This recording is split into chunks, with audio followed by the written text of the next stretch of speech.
Election ತಟ್ಟಿಯಲ್ಲಿ ಯಾವೆಲ್ಲ ಸುದ್ದಿಗಳಿದೆ ಒಂದೊಂದಾಗಿ ನೋಡೋಣ ಬನ್ನಿ. ಪ್ರಜ್ವಲ್ ರೇವಣ್ಣ ವಿರುದ್ಧ ಲುಕ್ಔಟ್ ನೋಟಿಸ್ ವಿಚಾರಕ್ಕೆ ಕಲಬುರಗಿಯಲ್ಲಿ ಗೃಹ ಸಚಿವ ಪರಮೇಶ್ವರ್ ಪ್ರತಿಕ್ರಿಯೆ ನೀಡಿದ್ದಾರೆ. ಅಪ್ಪ ಮಗನಿಗೆ ನೋಟಿಸ್ ಜಾರಿ ಮಾಡಿ 24 ಗಂಟೆ ಆಗಿದೆ. 24 ಗಂಟೆಯೊಳಗೆ ಬಂದು ವಿಚಾರಣೆಗೆ ಹಾಜರಾಗಬೇಕು. ಅವರು ಇಂದು ವಿಚಾರಣೆಗೆ ಹಾಜರಾಗುವ ಸಾಧ್ಯತೆ ಇದೆ. ಒಂದು ವೇಳೆ ಹಾಜರಾಗದಿದ್ರೆ ಅರೆಸ್ಟ್ ಮಾಡ್ತೇವೆ ಅಂದ್ರು. ಬಹುಶಃ ಇವತ್ತು ಬರ್ತಾರೆ ಅಂತ ಅನ್ಕೊಳ್ತೇನೆ ನಾನು. ಒಂದು ವೇಳೆ ಅವ್ರನ್ನ ಬರದೇ ಹೋದರೆ ಅವರನ್ನು ಕಾನೂನು ಪ್ರಕಾರ ಅರೆಸ್ಟ್ ಮಾಡಬೇಕಾಗ್ತದೆ. ಪೊಲೀಸ್ ಇಲಾಖೆ ಆ ಕೆಲಸವನ್ನು ಮಾಡ್ತಾರೆ. ಬಹುಶಃ ಇವತ್ತು ಬರ್ತಾರೆ ಅಂತ ಅನ್ಕೊಳ್ತೇನೆ ನಾನು. ಒಂದು ವೇಳೆ ಅವ್ರನ್ನ ಬರದೇ ಹೋದರೆ ಪ್ರಜ್ವಲ್ ರೇವಣ್ಣ ಪೆನ್ಡ್ರೈವ್ ಕೇಸಲ್ಲಿ ಈಗ ಮತ್ತೊಬ್ಬ ಸಂತ್ರಸ್ತೆಯಿಂದ ದೂರು ದಾಖಲಾಗಿದೆ. ಈ ಬಗ್ಗೆ ಕಲಬುರಗಿಯಲ್ಲಿ ಗೃಹ ಸಚಿವ ಪರಮೇಶ್ವರ್ ಪ್ರತಿಕ್ರಿಯೆ ನೀಡಿದ್ದಾರೆ. ಮತ್ತೊಬ್ಬ ಸಂತ್ರಸ್ತೆ ದೂರು ನೀಡಿದ್ದಾರೆ. ಈಗ ಎರಡನೇ ಸಂತ್ರಸ್ತೆಯ ದೂರನ್ನ ದಾಖಲಿಸಿಕೊಂಡಿದ್ದೇವೆ. ಸಂತ್ರಸ್ತ ಮಹಿಳೆಯರಿಗೆ ಭದ್ರತೆಯನ್ನ ಕೊಡ್ತೇವೆ ಅಂತ ಪರಮೇಶ್ವರ್ ಹೇಳಿದ್ದಾರೆ. ಪ್ರಜ್ವಲ್ ರೇವಣ್ಣ ಪೆನ್ಡ್ರೈವ್ ಪ್ರಕರಣದ ಸಂಬಂಧ ನವೀನ್ ಗೌಡ ತನ್ನ ಫೇಸ್ಬುಕ್ ಅಕೌಂಟ್ನಲ್ಲಿ ಪ್ರಜ್ವಲ್ ಅಶ್ಲೀಲ ವಿಡಿಯೋ ಬಿಡುಗಡೆಗೆ ಕ್ಷಣಗಣನೆ ಅಂತ ಏಪ್ರಿಲ್ 8ರಂದು ಪೋಸ್ಟ್ ಹಾಕಿದ್ದ. ಇದೀಗ ಪ್ರಕರಣ ದಾಖಲಾದ ಬೆನ್ನಲ್ಲೇ ನವೀನ್ ಗೌಡ ಎಫ್ಬಿ ಅಕೌಂಟ್ ಡಿಲೀಟ್ ಆಗಿದೆ. ಪ್ರಜ್ವಲ್ ರೇವಣ್ಣ ಪೆನ್ಡ್ರೈವ್ ವಿಚಾರಕ್ಕೆ ಸೂರಜ್ ರೇವಣ್ಣ ಪ್ರತಿಕ್ರಿಯಿಸಿದ್ದಾರೆ. ಹೊಳೆನರಸೀಪುರದಲ್ಲಿ ಮಾತನಾಡಿದ ಅವರು, ಇದು ಪ್ರಜ್ವಲ್ನನ್ನ ವೀಕ್ ಮಾಡಲು ಷಡ್ಯಂತ್ರ. ಪ್ರಜ್ವಲ್ ರೇವಣ್ಣ ಬಗ್ಗೆ ನನಗೆ ಮಾಹಿತಿ ಇಲ್ಲ. ಯಾರು ಏನು ಬೇಕಾದರೂ ಚಾರ್ಜ್ ಮಾಡಿಕೊಳ್ಳಲಿ. ನಾನು ಡಿಕೆಶಿ ಅವರನ್ನ ಭೇಟಿಯಾಗಿದ್ದು ಜನವರಿಯಲ್ಲಿ ಅಂತ ಹೇಳಿದ್ದಾರೆ. ರೇವಣ್ಣ ಸಾಹೇಬರಿಗೆ ಯಾವುದೇ ರೀತಿಯ ಪ್ರತಿಸ್ಪರ್ಧೆ ಯಾರು ಇಲ್ಲ. ಇಲ್ಲಿ ಅವ್ರ ತರ ರಾಜಕಾರಣ ಮಾಡ್ಕೊಂಡು ನಡಿ ಈಗ ಶುರು ಮಾಡೋಣ. ಕೇಸರಿಯಿಂದ ಮನೋಲ್ಲಾಸ ಮನಸ್ಸು ಮತ್ತೇರಿ ಕುಣಿದಾಡಿದೆ ನೋಡು. ಮನಸ್ಸು ಮತ್ತೇರಿ ಕುಣಿದಾಡಿದೆ ನೋಡು. ಕ್ಷಣ ಕ್ಷಣವೂ ಆಚರಿಸಿ ಕೇಸರಿ ಹಬ್ಬ. ವಿಮಲ್ ಬಾಯಲ್ಲಿ ಹೇಳಿ ಕೇಸರಿ. ಅವ್ರು ಯಾವ್ದೇ ರೀತಿ ಒಂದು ಕ್ಷೀಣಿಸಬೇಕು, ಒಂದು ವೀಕ್ ಮಾಡಬೇಕು ಅನ್ನೋದ್ರಿಂದ ಸಂಸದ ಪ್ರಜ್ವಲ್ ರೇವಣ್ಣ ಅಶ್ಲೀಲ ವಿಡಿಯೋ ಪ್ರಕರಣಕ್ಕೆ ಸಂಬಂಧಿಸಿ ಹಾಸನದ ಹೇಮಾವತಿ ಸರ್ಕಲ್ನಲ್ಲಿ ಎಬಿವಿಪಿ ಪ್ರತಿಭಟನೆಯನ್ನ ನಡೆಸಿದೆ. ಲೈಂಗಿಕ ದೌರ್ಜನ್ಯದ ಆರೋಪದ ಹಿನ್ನೆಲೆಯಲ್ಲಿ ಪ್ರಜ್ವಲ್ ರೇವಣ್ಣ ವಿರುದ್ಧ ಸೂಕ್ತ ತನಿಖೆ ಕೈಗೊಳ್ಳಬೇಕೆಂದು ಆಗ್ರಹಿಸಿದ್ದಾರೆ. ಹಾಸನ ಸಂಸದ ಪ್ರಜ್ವಲ್ ರೇವಣ್ಣ ಅಶ್ಲೀಲ ವಿಡಿಯೋ ಪ್ರಕರಣಕ್ಕೆ ಸಂಬಂಧಿಸಿ ಕಲಬುರಗಿಯಲ್ಲಿ ಮಹಿಳಾ ಕಾಂಗ್ರೆಸ್ ಕಾರ್ಯಕರ್ತರು ಪ್ರತಿಭಟನೆಯನ್ನ ಮಾಡಿದ್ದಾರೆ. ಮೋದಿ ಹಟಾವೋ ಬೇಟಿ ಬಚಾವೋ ಅಂತ ಘೋಷಣೆ ಕೂಗಿ ಆಕ್ರೋಶ ವ್ಯಕ್ತಪಡಿಸಿದ್ದಾರೆ. ಶಾಸಕ ರಾಜು ಕಾಗೆ ಮತ್ತೆ ವಿವಾದಾತ್ಮಕ ಹೇಳಿಕೆಯನ್ನ ನೀಡಿದ್ದಾರೆ. ಹಿಂದೂ ಕಾರ್ಯಕರ್ತರು ಭಿಕಾರಿಗಳು ಅಂತ ರಾಜು ಕಾಗೆ ಹೇಳಿಕೆ ಸಾಕಷ್ಟು ಚರ್ಚೆಗೆ ಗ್ರಾಸವಾಗಿದೆ. ಕಾಗವಾಡ ತಾಲೂಕಿನ ಜುಗುಳ ಗ್ರಾಮದಲ್ಲಿ ಮಾತನಾಡಿದ ಅವರು, ರಾಮಲಲ್ಲನ ಮಂದಿರ ಸ್ಥಾಪಿಸಿದ್ದಕ್ಕೆ ರಾಜು ಆಕ್ರೋಶ ವ್ಯಕ್ತಪಡಿಸಿದ್ದು, ಹಿಂದೂ ಕಾರ್ಯಕರ್ತರು ಗತಿ ಇಲ್ಲದ ಭಿಕಾರಿಗಳು ಅಂತ ಕಿಡಿಕಾರಿದ್ದಾರೆ. ವ್ಯವಸ್ಥೆಗಳ ಬಗ್ಗೆ ನೀವು ವಿಚಾರ ಮಾಡಬೇಕು. ಬರ್ತಾರೋ ಅವರು ಭಾಷೆ ಮಾಡ್ತಾರೋ. ಇದೇ ಹೊಟ್ಟಿದ್ಲ ಅಲ್ರಿ ಜೈ ರಾಮ್ ನೋಡ್ರಿ. ಇದನ್ನೆಲ್ಲ ನಾ 40 ವರ್ಷದಿಂದ ಮಾಡಿದ್ದೇನೆ. ಇದ್ರಲ್ಲ ನೀವು ಮಾಡೇ ಬಂದಿದ್ದೆ. ನೀವ್ಯಾರು ಹೊಸವಾಗಿ ಅವ್ರಿಗೆ ಉತ್ತರ ಕೊಡ್ಲಾಕ ನನಗೆ ಬಹಳ ಸಮರ್ಥ ಇದ್ದ. ನನ್ನ ಲೆವೆಲ್ ಅಲ್ಲ ಅದು. ಪ್ರಧಾನಿ ಮೋದಿ ವಿರುದ್ಧ ರಾಜು ಕಾಗೆ ವ್ಯಂಗ್ಯದ ವಿಚಾರವಾಗಿ ಶಿವಮೊಗ್ಗದಲ್ಲಿ ಬಿಜೆಪಿ ಅಭ್ಯರ್ಥಿ ಬಿವೈ ರಾಘವೇಂದ್ರ ಪ್ರತಿಕ್ರಿಯೆಯನ್ನ ನೀಡಿದ್ದಾರೆ. ರಾಜು ಕಾಗೆ ಹಗುರವಾಗಿ ಮಾತನಾಡಿದ್ದಾರೆ. ಇದು ರಾಜು ಕಾಗೆಗೆ ಅವರ ಮಾತು ಅನ್ನುವುದಕ್ಕಿಂತ ಕಾಂಗ್ರೆಸ್ನ ಮನಸ್ಥಿತಿಯನ್ನ ತೋರಿಸುತ್ತೆ. ರಾಜು ಕಾಗೆ ದಬ್ಬಾಳಿಕೆಯ ಮಾತನಾಡಿದ್ದಾರೆ. ಮೋದಿಯವರು ಮಾಡಿರುವ ತಪ್ಪಾದ್ರೂ ಏನು ಅಂತ ಪ್ರಶ್ನೆ ಮಾಡಿದ್ದಾರೆ. ಚುನಾವಣಾ ಆಯೋಗ ಈ ಬಗ್ಗೆ ಗಂಭೀರವಾಗಿ ಪರಿಗಣಿಸಬೇಕು ಎಂದಿದ್ದಾರೆ. ಒಂದು ಕಾಂಗ್ರೆಸ್ಸಿನ ಶಾಸಕರಂತ ರಾಜು ಕಾಗೆ ಅವರು ಹಗುರ ಮಾತಾಡುವಂಥ ಒಂದು ಪ್ರಯತ್ನವನ್ನು ಮಾಡಿದ್ದಾರೆ. ಮೋದಿಜಿಯವರು ಸತ್ತ ನಂತರ ಯಾರು ಇಲ್ವಾ ಅಂಥೇಳಿ ಈ ಸಮಾಜಕ್ಕೆ ಪ್ರಶ್ನೆಯನ್ನು ಮಾಡಿದ್ದಾರೆ. ಎರಡನೇದು, ನೀವು ಮತವನ್ನು ಕೊಡಲಿಲ್ಲ ಅಂದರೆ ಕರೆಂಟನ್ನು ಕಟ್ ಮಾಡಬೇಕಾಗತ್ತೆ ಅಂತೇಳಿ ದಬ್ಬಾಳಿಕೆಯ ಒಂದು ಮಾತನ್ನು ಆಡಿದ್ದಾರೆ. ಹಾಗಾಗಿ ಎರಡೂ ವಿಚಾರದಲ್ಲಿ ನಾನು ಸ್ಪಷ್ಟನೆ ಕೇಳ್ತೀನಿ, ಇದು ರಾಜು ಕಾಗೆ ಅವರು ಮಾತಾಡ್ತಾ ಇರೋದು ಅಥವಾ ಕಾಂಗ್ರೆಸ್ಸಿನ ಒಂದು ಅಂತರದ ಒಂದು ಚರ್ಚೆನ ಇದು. ಯಾಕೆಂದರೆ ಇವತ್ತು ಮೋದಿಜಿಯವರ ಒಂದು ರಾಜು ಕಾಗೆ ವಿರುದ್ಧ ಬಿಜೆಪಿ ರಾಜ್ಯಾಧ್ಯಕ್ಷ ಬಿವೈ ವಿಜಯೇಂದ್ರ ಹರಿಹಾಯ್ದಿದ್ದಾರೆ. ಸಾಮಾಜಿಕ ಜಾಲತಾಣದಲ್ಲಿ ಕಾಂಗ್ರೆಸ್ ವಿರುದ್ಧ ಬಿವೈಬಿ ಕಿಡಿಕಾರಿದ್ದಾರೆ. ಮೋದಿಯವರ ಸಾವು ಕಾಂಗ್ರೆಸ್ ಏಕೆ ಬಯಸುತ್ತಿದೆ? 370 ರದ್ದುಗೊಳಿಸಿ ಭಾರತದ ಕಿರೀಟ ಉಳಿಸಿದ್ದಕ್ಕಾಗಿಯೇ, ರಾಮ ಮಂದಿರ ನಿರ್ಮಾಣ ಮಾಡಿದ ಕಾರಣಕ್ಕಾಗಿಯೇ, ಭಯೋತ್ಪಾದನೆಯನ್ನ ಬೇರು ಕಿತ್ತೆಗೆದು ರಕ್ಷಿಸಿದ್ದಕ್ಕಾಗಿಯೇ ಅಂತ ಸಾಲು ಸಾಲು ಕಾರಣ ನೀಡಿ ಕಾಂಗ್ರೆಸ್ಗೆ ಬಿವಿವೈ ತರಾಟೆಗೆ ತೆಗೆದುಕೊಂಡಿದ್ದಾರೆ.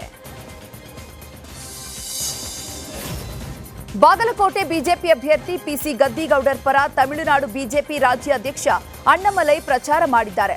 ಜಮಖಂಡಿ ನಗರದಲ್ಲಿ ಬೃಹತ್ ರೋಡ್ ಶೋ ನಡೆಸಿ ಮತ ಹಾಕಿ ಗೆಲ್ಲಿಸುವಂತೆ ಮನವಿ ಮಾಡಿದ್ದಾರೆ. ಜಮಖಂಡಿ ಶಾಸಕ ಜಗದೀಶ್ ಗುಡಗುಂಟಿ, ತೆರಡಾಳ ಶಾಸಕ ಸಿದ್ದು ಸವದಿ ಅಣ್ಣಾಮಲೈಗೆ ಸಾಥ್ ನೀಡಿದ್ದಾರೆ. ದೊಡ್ಡಮನೆ ಸೊಸೆ ಗೀತಾ ಶಿವರಾಜ್ ಕುಮಾರ್ ಪರ ಕಾಂಗ್ರೆಸ್ ಪಡೆ ಬೃಹತ್ ಸಮಾವೇಶ ನಡೆಸುತ್ತಿದೆ. ಶಿವಮೊಗ್ಗದ ಫ್ರೀಡಂ ಪಾರ್ಕ್ನಲ್ಲಿರುವ ಎಸ್ ಬಂಗಾರಪ್ಪ ವೇದಿಕೆಯಲ್ಲಿ ಬೃಹತ್ ಸಮಾವೇಶ ನಡೆಯುತ್ತಿದೆ. ರಾಹುಲ್ ಗಾಂಧಿ ಕಾರ್ಯಕ್ರಮಕ್ಕೆ ಆಗಮಿಸಿ ಗೀತಾ ಪರ ಪ್ರಚಾರ ಮಾಡಿದ್ರು. ಮಲ್ಲಿಕಾರ್ಜುನ ಖರ್ಗೆ, ಸಿದ್ದರಾಮಯ್ಯ, ಡಿಕೆಶಿ ಹಲವು ನಾಯಕರು ಪ್ರಚಾರದಲ್ಲಿ ಭಾಗಿಯಾಗಿದ್ರು. ಪ್ರಧಾನಿ ಮೋದಿ ಮಾಸ್ ರೇಪಿಸ್ಟ್ ಪರ ಮತಯಾಚನೆಯನ್ನ ಮಾಡ್ತಿದ್ದಾರೆ ಅಂತ ರಾಹುಲ್ ಗಾಂಧಿ ವಾಗ್ದಾಳಿ ನಡೆಸಿದ್ದಾರೆ.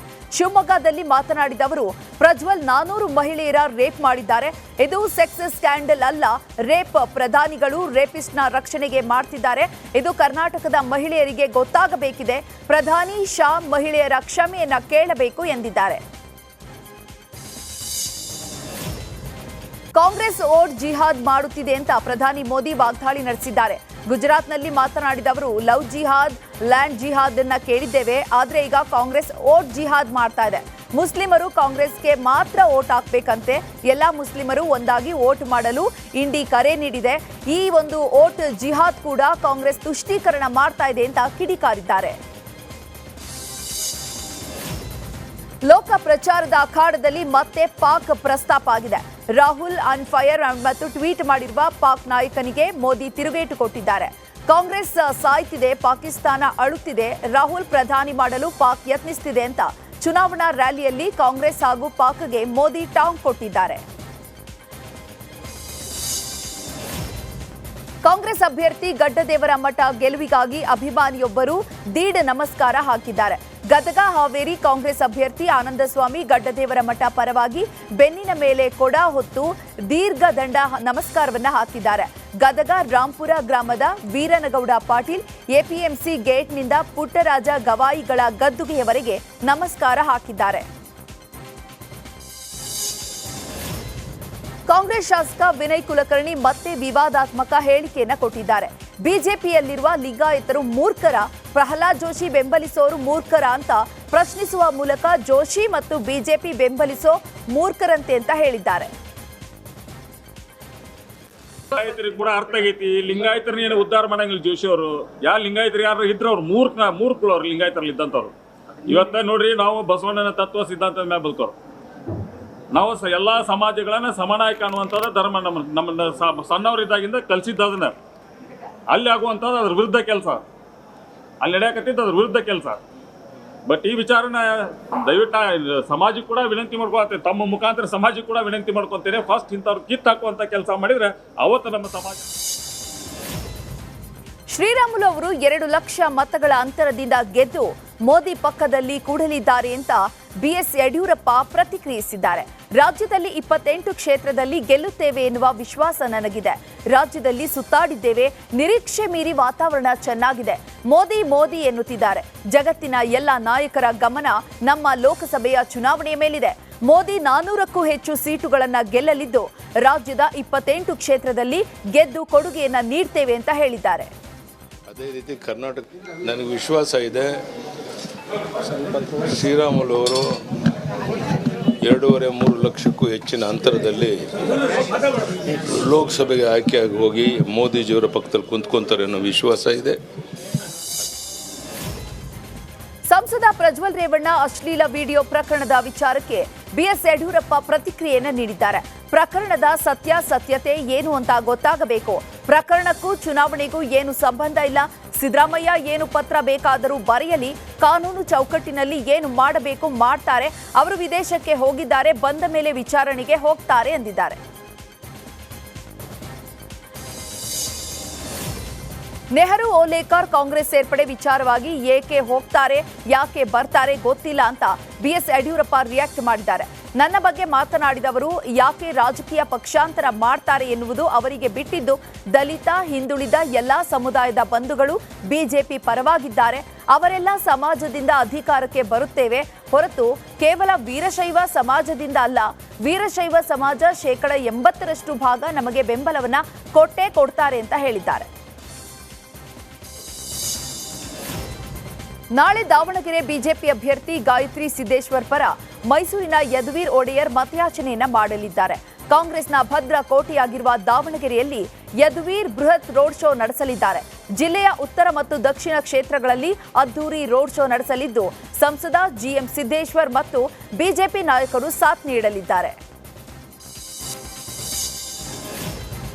ಪೆನ್ಡ್ರೈವ್ ರಿಲೀಸ್ ಮಾಡಿದ್ದು ಕಾಂಗ್ರೆಸ್ ಎಂಬ ಎಚ್ಡಿಕೆ ಆರೋಪಕ್ಕೆ ಡಿಕೆ ಶಿವಕುಮಾರ್ ಕೌಂಟರ್ ಕೊಟ್ಟಿದ್ದಾರೆ. ಪೆನ್ಡ್ರೈವ್ ಕೊಟ್ಟಿದ್ದೇನೆ ಅಂತ ಕಾರ್ತಿಕ್ ಹೇಳಿದ್ದಾನಲ್ವಾ, ವಕೀಲರು ಕುಮಾರಣ್ಣನಿಗೆ ಈ ವಿಚಾರ ತಿಳಿಸಿದೆ ಎಂದಿದ್ದಾರೆ ಅಂತ ಡಿಸಿಎಂ ಡಿಕೆಶಿ ಕೌಂಟರ್ ಕೊಟ್ಟಿದ್ದಾರೆ. ಪ್ರಜ್ವಲ್ನ ಮಾಜಿ ಕಾರು ಚಾಲಕ ಕಾರ್ತಿಕ್ನನ್ನ ಡಿಕೆಶಿ ಮಲೇಷಿಯಾಗೆ ಕಳುಹಿಸಿದ್ದಾರೆಂಬ ಎಚ್ಡಿಕೆ ಆರೋಪಕ್ಕೆ ಡಿಸಿಎಂ ಡಿಕೆ ಶಿವಕುಮಾರ್ ತಿರುಗೇಟು ಕೊಟ್ಟಿದ್ದಾರೆ. ನಮ್ಮ ಬ್ರದರ್ ಹೇಳಿದ್ದಾರೆ ಅಂದ್ರೆ ಮಾಹಿತಿ ಗೊತ್ತಿರಬೇಕಾಗುತ್ತೆ. ಅವರು ತೋಟದ ಮನೆಯಲ್ಲಿ ಏನೇನು ಮಾಡ್ತಾರೋ ಅನ್ನೋದು ಕಡೆಗೂ ಮಾಡಬಹುದು. ಇಂತಹ ಅವಶ್ಯಕತೆ ನಮಗಿಲ್ಲ, ಅವರಿಗಿದೆ ಅಂತ ಎಚ್ಡಿಕೆ ಡಿಕೆಶಿ ಕೆಂಡಾಮಂಡಲರಾಗಿದ್ದಾರೆ. ಧಾರವಾಡದಲ್ಲಿ ಕಾಂಗ್ರೆಸ್ ಅಭ್ಯರ್ಥಿ ವಿನೋದ್ ಅಸೂಟಿ ಪರ ಸಚಿವ ಸಂತೋಷ್ ಲಾಡ್ ಮತಯಾಚಿಸಿದ್ದಾರೆ. ಧಾರವಾಡದ ಕೆಳಗೆರೆ ಬಡಾವಣೆಯ ಬೀದಿ ಬೀದಿಗಳಲ್ಲಿ ಕಾಂಗ್ರೆಸ್ ಅಭ್ಯರ್ಥಿ ಪರ ಪ್ರಚಾರವನ್ನ ಮಾಡಿದ್ದಾರೆ. ಸಚಿವ ಸಂತೋಷ್ ಲಾಡ್ ಫಲಕಗಳನ್ನ ಕೈಯಲ್ಲಿ ಹಿಡಿದು ಅಸೂಟಿ ಪರ ವಿನೂತನವಾಗಿ ಮತಯಾಚಿಸಿದ್ದಾರೆ. ಕಳೆದ 10 ವರ್ಷಗಳಲ್ಲಿ ದೇಶದ ಸಾಲ ಹೆಚ್ಚಾಗಿದೆ, ರೂಪಾಯಿ ಮೌಲ್ಯ ಕುಸಿದಿದೆ, ಚಿನ್ನದ ಬೆಲೆ, ಅಗತ್ಯ ವಸ್ತುಗಳ ಬೆಲೆ ಏರಿಕೆಯಾಗಿದೆ ಎಂಬ ಫಲಕಗಳನ್ನ ಹಿಡಿದು ಪ್ರಚಾರವನ್ನ ಮಾಡಿದ್ದಾರೆ. ಪಕ್ಷೇತರ ಅಭ್ಯರ್ಥಿ ಕೆಎಸ್ ಈಶ್ವರಪ್ಪ ಶಿವಮೊಗ್ಗ ಜಿಲ್ಲೆಯ ಶಿಕಾರಿಪುರ ತಾಲೂಕಿನ ಶಿರಾಳಕೊಪ್ಪದಲ್ಲಿ ಭರ್ಜರಿ ಪ್ರಚಾರವನ್ನ ನಡೆಸಿದ್ದಾರೆ. ಪ್ರಚಾರ ಸಭೆಗೆ ಅನುಮತಿ ಇದ್ರೂ ಪೊಲೀಸರು ಸಭೆಗೆ ಅವಕಾಶವನ್ನ ಕೊಟ್ಟಿಲ್ಲ. ಹೀಗಾಗಿ ನಡು ರಸ್ತೆಯಲ್ಲೇ ಈಶ್ವರಪ್ಪ ಅಬ್ಬರದ ಭಾಷಣವನ್ನ ಮಾಡಿ ಹೊಂದಾಣಿಕೆ ರಾಜಕಾರಣದ ವಿರುದ್ಧ ಗುಡುಗಿದ್ದಾರೆ. ಸಮಾವೇಶಕ್ಕಾಗಿ ಹಾಕಿದ್ದ ವೇದಿಕೆಯನ್ನ ಕಿತ್ತು ಹಾಕಿದ್ದಾರೆ. ಬಿಜೆಪಿಯವರು ಕಿತ್ತು ಹಾಕಿದ್ದ ಅಥವಾ ಕಾಂಗ್ರೆಸ್ನವರು ಕಿತ್ತು ಹಾಕಿರೋದ ಗೊತ್ತಿಲ್ಲ. ನೀವು ಎಷ್ಟು ಕಡೆ ಅಂತ ವೇದಿಕೆಗಳನ್ನ ಕಿತ್ತು ಹಾಕ್ತೀರಾ ಅಂತ ವಾಗ್ದಾಳಿ ನಡೆಸಿದ್ದಾರೆ. ನರೇಂದ್ರ ಮೋದಿ ನನ್ನ ಜೊತೆ ಉಳಿದರೂ ಅದೇ ಆನಂದ ಅಂತ ಪಕ್ಷೇತರ ಅಭ್ಯರ್ಥಿ ಕೆಎಸ್ ಈಶ್ವರಪ್ಪ ಹೇಳಿದ್ದಾರೆ. ಶಿವಮೊಗ್ಗದಲ್ಲಿ ಮಾತನಾಡಿದ ಅವರು, ಈಶ್ವರಪ್ಪ ಮೋದಿ ಫೋಟೋ ಬಳಸ್ತಿದ್ದಾರೆ ಅಂತ ಬಿಜೆಪಿ ಕೋರ್ಟಿಗೆ ಹೋಗಿದ್ರು. ಚುನಾವಣಾ ಆಯೋಗ ಕೋರ್ಟ್ ಅವರಿಗೆ ಸೊಪ್ಪು ಹಾಕಲಿಲ್ಲ. ಮೋದಿಯವರನ್ನ ನನ್ನ ಹೃದಯದಲ್ಲಿ ಇಟ್ಟುಕೊಂಡಿದ್ದೇನೆ. ಯಾವುದೇ ಪಕ್ಷ, ವ್ಯಕ್ತಿ ನನ್ನನ್ನ ಮೋದಿಯವರಿಂದ ಬೇರ್ಪಡಿಸಲು ಸಾಧ್ಯವಿಲ್ಲ ಎಂದಿದ್ದಾರೆ. ಇನ್ನು ವಾಮಾಚಾರ ವಿಚಾರಕ್ಕೆ ಪ್ರತಿಕ್ರಿಯಿಸಿದ ಅವರು, ಯಡಿಯೂರಪ್ಪ ತಮ್ಮ ಪುತ್ರ ರಾಘವೇಂದ್ರ ಸೋಲ್ತಾನೆ ಎಂಬ ಭಯದಿಂದ ಈ ರೀತಿಯಾಗಿ ಮಾಡಿದ್ದಾರೆ. ಶಿಕಾರಿಪುರದ ಚುನಾವಣಾ ಕಚೇರಿ ಎದುರು ವಾಮಾಚಾರ ಮಾಡಿದ್ದಾರೆ. ವಾಮಾಚಾರದಿಂದ ಗೆಲ್ಲುವ ಪ್ರಯತ್ನವನ್ನ ಮಾಡಿದ್ದಾರೆ ಅಂತ ಕಿಡಿಕಾರಿದ್ದಾರೆ.